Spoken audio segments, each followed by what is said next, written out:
Olá, pessoal. A gente está aqui passando hoje para falar um pouquinho de um trabalho, né? Nós, como Calvinamente, tivemos aqui a oportunidade de estar participando de um encontro aqui na Missão Vida. E a Missão Vida é um projeto, né, que acolhe pessoas em situação de rua. E algo que chamou a nossa atenção e a gente gostaria de compartilhar foi a experiência do Fernandinho, que carinhosamente a gente sempre encontra aqui, né, ajudando e tal, e a gente pensou em estar registrando um pouquinho da experiência do Fernando, né, Felipe?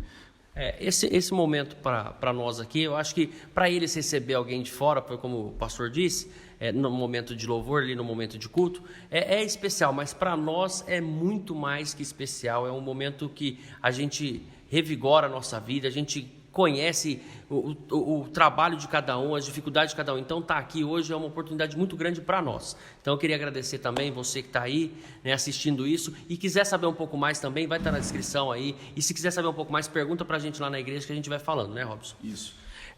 Essa motivação da gente registrar é justamente nesse sentido de todo mundo ter essa consciência da seriedade que o trabalho é feito aqui, a maneira bonita da gente, como o Felipe colocou, o pessoal louvando a Deus, buscando a Deus, e como isso se dá, e como a gente vê realmente o trabalho dando fruto, né? E o Fernando é um exemplo disso, né, Fernando? Sim, com certeza.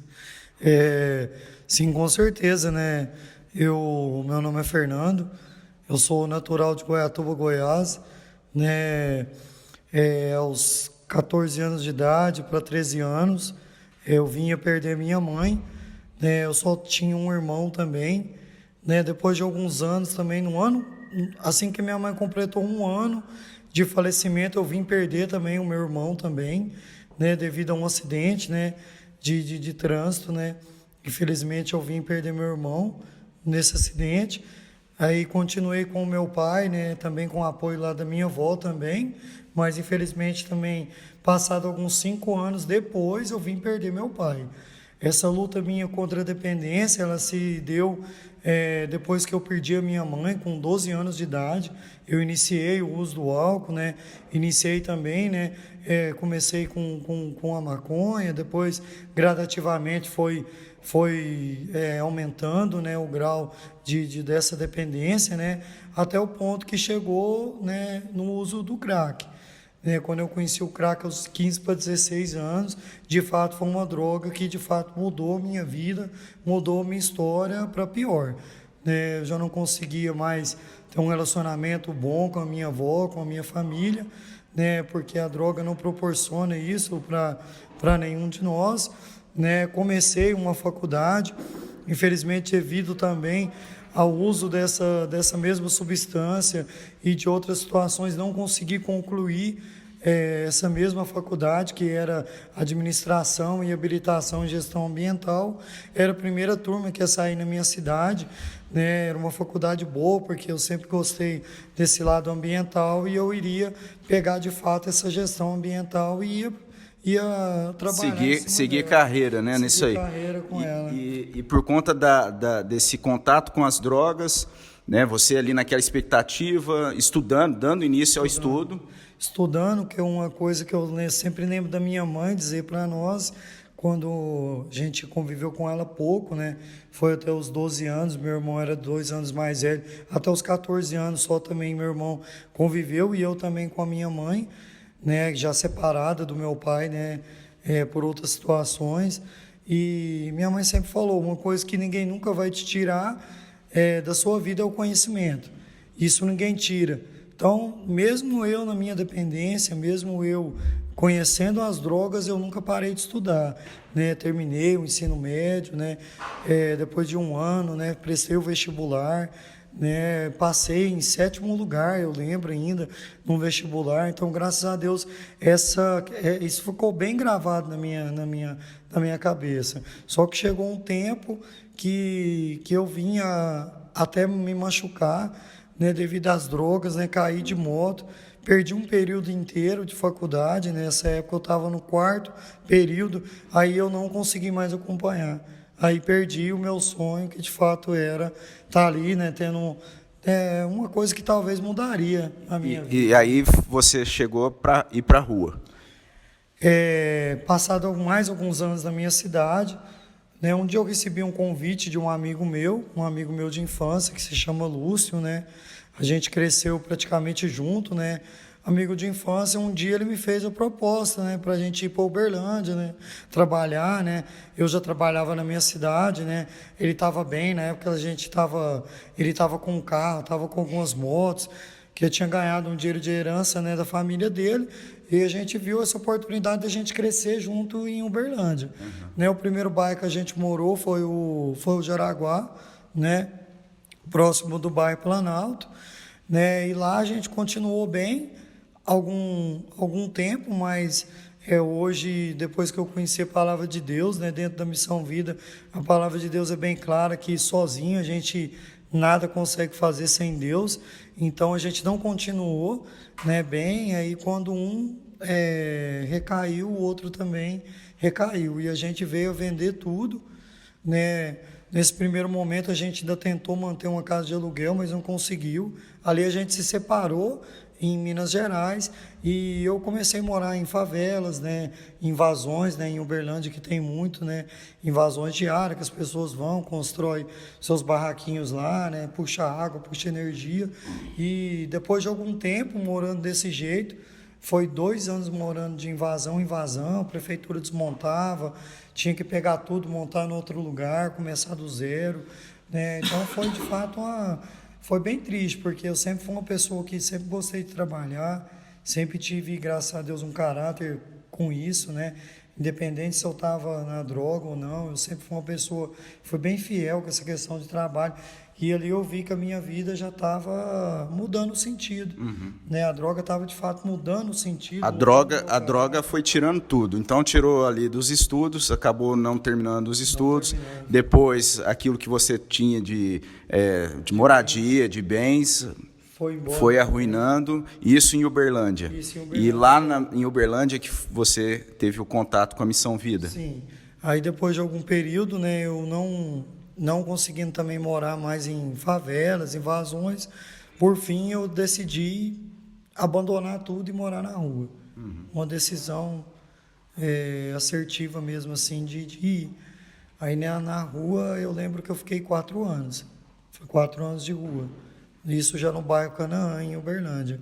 Eu tive contato com algumas pessoas, algumas irmãs que eram da igreja metodista, do pastor Ademir, que na época a Missão Vida estava na posse do pastor Antônio como diretor. São pessoas que levam a palavra toda sexta-feira lá, e eles levam ainda essa palavra até hoje na Missão Vida de Uberlândia lá, né, até hoje, né? E tinha contato também com outras pessoas também de outras igrejas também que fazem parte lá, né? A gente tem a Presbiteriana, né? Tem também a Assembleia de Deus também, que soma significativo também juntamente com essas outras igrejas. E eu vim conhecer umas pessoas que foram para mim a peça-chave para me mudar, que foram algumas irmãs que eu tinha contato todo final de semana de passar no lugar onde eu ficava. Eu não estava morando nessa época numa casa abandonada.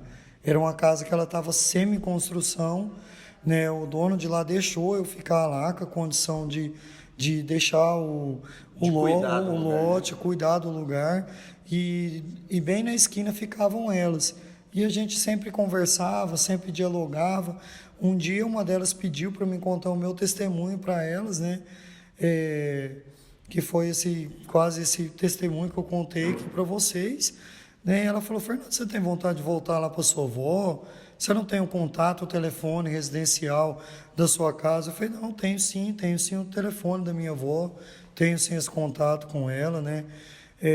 Vontade eu tenho, mas infelizmente força eu não tenho. Aí foi onde elas conseguiram, através do contato com o pastor Ademir, a gente se conheceu um dia na casa delas, marcaram um dia que eles iam fazer uma programação lá de um caldo, né? Ia ter uma célula na casa das irmãs. Elas prontamente me convidaram nesse dia. Eu não consegui chegar no horário, mas todas as coisas cooperam para Deus, né, para os bens daquele que ama o Senhor, né, que uma vida é grandiosa para Deus, né. E eu lembro que todo momento eu não ia. Falou, Fernando, 6h30 você pode vir. Deu 6h30, eu dei uma enroladinha. Deu 7 horas, eu dei outra enroladinha. Deu 7h30, deu 8 horas. Quando deu 8 horas, eu falei, o pastor não vai estar lá mais não, eu vou descer, já deve ter ido embora. Né? E quando eu desci, o pastor estava lá de fora, já me esperando para me passar. E graças a Deus que ele ficou lá, né, que permaneceu me esperando, né, conversou comigo, né, acerca da Missão Vida. O que eu estava conversando agora mesmo com o irmão Felipe, né, eu não tenho muitas experiências em recuperação, mas uma experiência que eu tenho de uma casa de recuperação que eu passei, a Missão Vida é a segunda recuperação minha, graças a Deus foi por definitivo, louvado seja Deus, né? E a primeira casa que eu passei, eu estava contando para o Felipe que era uma casa espírita, né? Era próximo ali de Itumbiara, da minha cidade, e essa casa não proporcionou nada para nós, né? Nem de palavra, né? Era uma casa que a gente acordava de manhã para trabalhar, era só trabalho, era só, né? Não tinha espiritualidade. Eles ainda ensinavam para a gente a doutrina espírita, né? Para a gente aderir àquela doutrina, né? Meu coração, graças a Deus, nunca tendenciou, né? Para estar ali participando, para estar ali aceitando, né? A doutrina deles na casa, né? O programa de recuperação lá foi 9 meses, concluí lá, mas infelizmente não consegui ficar bem, né? E eu contando isso para o pastor, né? Porque o pastor falou para mim da missão, né? E no momento que ele falou para mim da missão, do que a missão tinha para oferecer, o meu coração não acreditou, porque a outra casa que eu passei não tinha nada do que ele tinha me falado. Não tinha o evangelho, né? O evangelho de Jesus. Não tinha estrutura, não tinha, né, as pessoas, né, não tinha o cuidado, não tinha um amor à vida, né? Por mais que eles cuidavam da gente, mas não era amor, era para preencher vagas de prefeitura, para estar podendo pegar um dinheiro, né? Era algo que a gente estava lá sabendo que era inteiramente financeiro. Não tinha um amor à vida, não tinha uma transformação. Para eles, tanto fazia se você fosse embora ou não, era um a mais. Eles iam na rua, buscavam mais, né? Então, era algo que a gente ficava muito triste. Eu mesmo, particularmente, eu ficava triste. Mas, infelizmente, como no primeiro momento eu não podia sair, porque eu precisava, né, de fato, estar ali, né, terminei o programa. Quando o pastor Demir veio em mim, falou da missão, né, ele falou para mim, né, falou, Fernando, vamos para lá, você vai conseguir ter uma mudança de vida, não só falando fisicamente, mas falando primeiramente espiritualmente. Eu não fui de uma família religiosa, eu conheci a palavra de Deus dentro da Missão Vida, né, através de pessoas que me ensinaram, né, através do pastor que me ensinou, né. Deixa eu perguntar, então, a sua conversão foi na Missão Vida? Foi na Missão Vida que eu batizei em Anápolis. Batizei em Anápolis com o pastor Nero Hilton, né, há 2 anos e meio atrás. Foi o meu batismo, antes de eu vir para cá. E você falando a respeito lá da experiência toda em Uberlândia, até assim, vou mandar um abraço, de repente esse vídeo vai chegar lá para Paula, que é psicóloga, esposa do pastor Oswaldo, lá da 8ª Igreja Presbiteriana de Uberlândia, e ela teve trabalhando na Missão Vida lá, ela sempre compartilhou das experiências que eles tinham lá com relação a isso, de recuperação, de acolhimento, né? E esse é o ponto que a gente destaca aqui, porque a gente vê na Missão Vida o carinho, você mencionou a questão do carinho, as pessoas chegam aqui, né, imediatamente ali já tem a vestimenta trocada, corta o cabelo, toma aquele banho, então alimenta, né? E a gente vê como isso impacta essa ação, né, de carinho, de amor, de se importar com a vida, e mais do que isso tudo é o evangelho sendo pregado. E é interessante também a gente ver esse testemunho, né, na vida aqui do Fernando, como isso impactou a vida dele, como isso se deu na vida dele, tanto que hoje ele está aqui. E o que chamou a atenção, você falando a respeito do estudo, né, que chamou a nossa atenção também para chamar você aqui para compartilhar, hoje você estudando, né? Como é que está hoje? Como é que foi, assim? O que você está estudando hoje? Eu terminei a faculdade de bacharelado em administração nesse ano passado, agora, e tive a oportunidade de fazer outra faculdade. Essa outra faculdade que eu escolhi foi fazer assistência social, que é uma área que ajuda, né, tanto aqui dentro, como também agrega, né, mais conhecimento para estar podendo aí trabalhar com as pessoas que vêm, né, com as suas dificuldades aí. Então essa eu vou, como estou esperando, né, um Cesumar dar os toques finais lá para mim, está começando ela. E você falando aí desse carinho, desse cuidado, uma coisa que eu me lembro até hoje e eu não me esqueço, foi quando eu cheguei. Eu cheguei na sexta-feira, 9h30 da noite. A Missão Vida ela não acolhe ninguém à noite. E o pastor Antônio abriu essa sessão para mim. Uma coisa que me marcou muito foi o carinho do Arilson. Na época, o Arilson era o cozinheiro dele, ter guardado a minha comida. Né? Eu cheguei com o maior carinho, ele montou a mesa para mim, ele me atendeu com aquele carinho, com aquele amor. Né? Falou, irmão, hoje, felizmente, eu não consegui te atender da melhor maneira, mas que você chegou tarde. Mas amanhã de manhã você pode ter certeza que você vai estar aí tomando um café da manhã com a gente aí quentinho. Isso é uma coisa que me dá muita emoção, traz muita emoção para o meu coração. E lembro também do obreiro que me atendeu, que montou a minha cama, como você mesmo disse. Montou minha cama, colocou a franja no travesseiro, me deu a toalha, me deu o uniforme da instituição, foi na rouparia, me deu algumas peças de roupa, e eu lembro o que ele falou para mim, ainda hoje. Bateu no meu ombro e falou, irmão, eu não sei o sofrimento que você passou na rua, porque todos nós passamos do sofrimento na rua, mas Deus manda te dizer que a sua nova vida começou, irmão. Amém. Vai começar a partir daqui, vai começar a partir desse pequeno ato de amor, de fé, né, que a gente está proporcionando para você aqui. Isso aqui não é nada, isso aqui não é nada, isso aqui é um amor que a gente tem por todos que chega, mas que Deus possa te libertar, te transformar. Amém. Fazer esquecer aquilo que você viveu. E que essa nova vida agora parta disso aqui. Isso para mim me deixou muito feliz.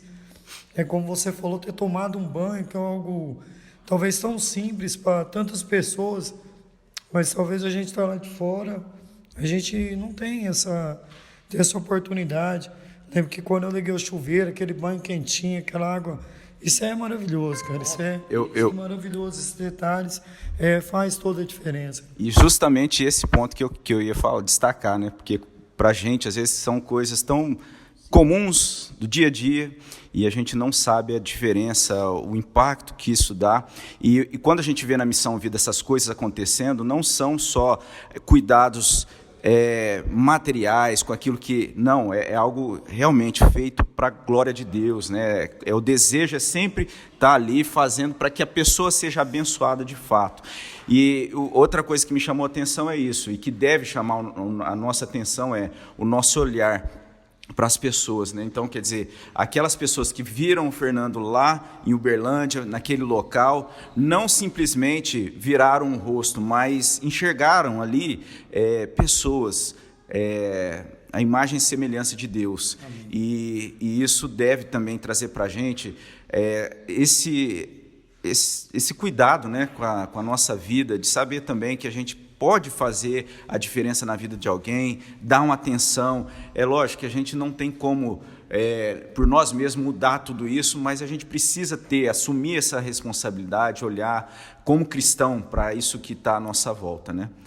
Ele quer fazer nós chorar, né? Fernando quer fazer nós chorar aqui. Ontem até o Eduardo me falou, olha, você vai voltar outra pessoa depois dessa visita, e você vai querer voltar mais vezes.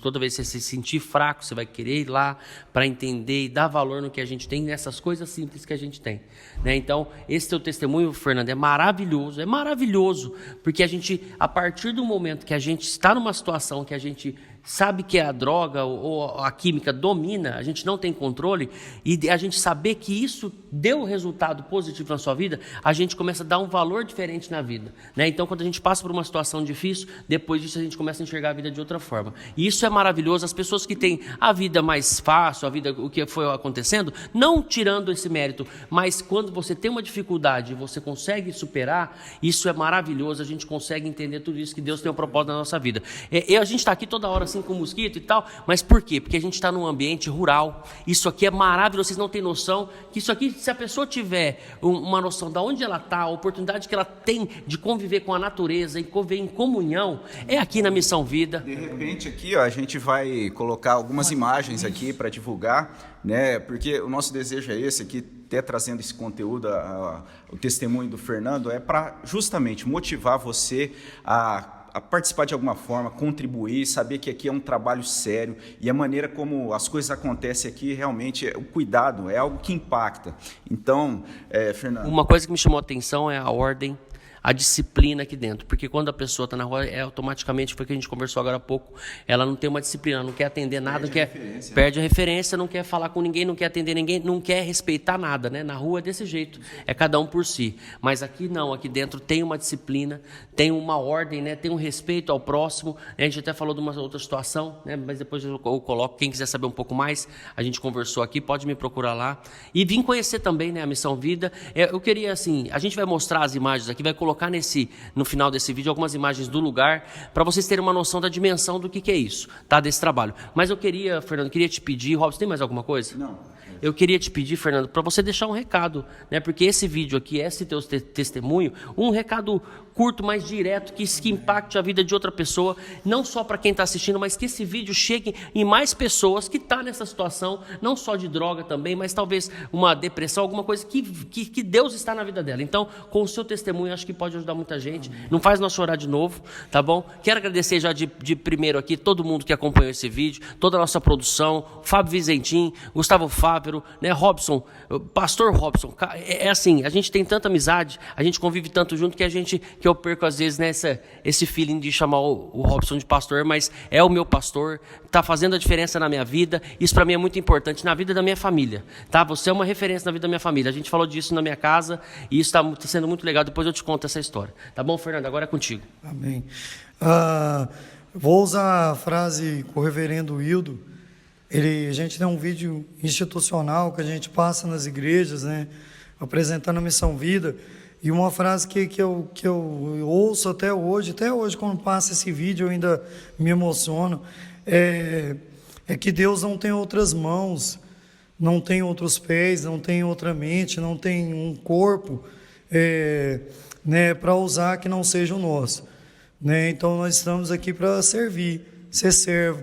Às vezes a gente não tem condição de pegar ninguém na rua, não tem condição de trazer, colocar dentro de um carro, de cuidar, né? Mas a Missão Vida, ela assumiu esse compromisso, né? Nos lugares que ela se encontra, de ter esse compromisso com essas pessoas que estão, infelizmente, ainda sofrendo aí nas ruas aí.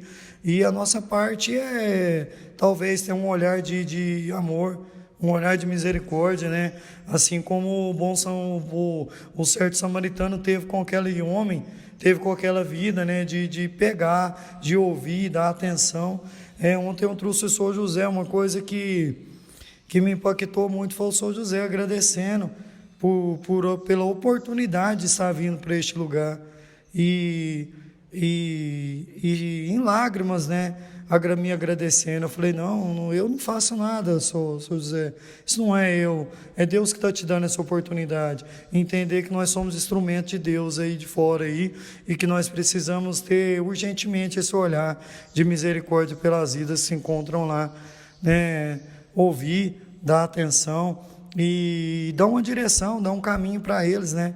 Que nós estamos aqui para ser esse caminho aqui, tanto para São José do Rio Preto, como para Copiaçu, como para cidades aqui em torno, né? Para trazer a palavra de Deus, trazer o amor de Deus, e que as pessoas possam, em nome de Jesus, aí, ter esse olhar aí, ter essa mão de Deus aí na vida das pessoas, aí, porque Deus não tem outro instrumento para usar que não seja cada um de nós aí. Amém. Amém. Mais alguma coisa, Robson? Não, é só isso mesmo, Fernando. Deus abençoe. Nosso desejo é que você continue cada dia mais aí nessa trilha, né, de crescimento, de desenvolvimento, de estudo, se aprofundando e sendo também um instrumento, né, de Deus para alcançar outras vidas.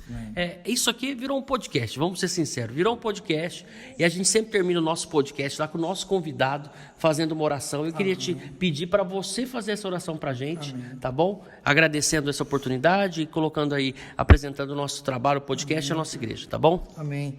Deus, graças nós te damos em nome de Jesus, pela tua infinita e rica misericórdia, Pai, para com as nossas vidas.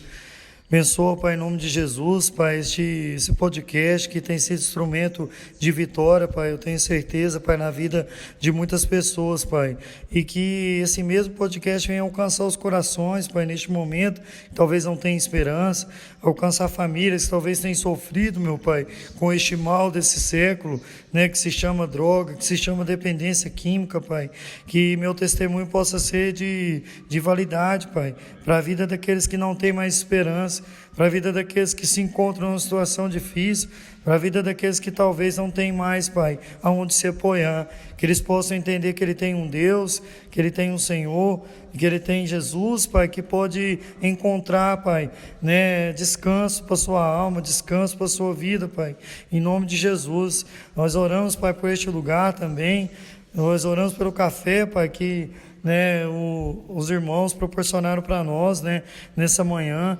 Eu tenho certeza que foi instrumento de vitória na vida dos irmãos que aqui se encontram, na minha, né, a palavra também abençoada, né, tem sido aqui ministrada às nossas vidas. Abençoa, Pai, grandemente, não só este lugar, mas também a vida dos irmãos, para que esse trabalho venha crescer cada dia mais, para que cada trabalho dentro daquela igreja também venha crescer e que possa ser instrumento de vitória na vida das pessoas, Pai. É assim que nós oramos, te agradecemos, desde já em nome de Jesus. Amém. Deus abençoe, meus irmãos. Amém. Amém. Esse foi Calvinamente. Então, aquilo que começou como simplesmente compartilhar aqui uma experiência, acabou virando praticamente um episódio. Então, a gente agradece você aí que acompanhou. Deus abençoe a sua vida. Até mais. Grande abraço. Amém, pastor. Deus abençoe. Valeu, Fernando. Deus abençoe, meu irmão. Valeu.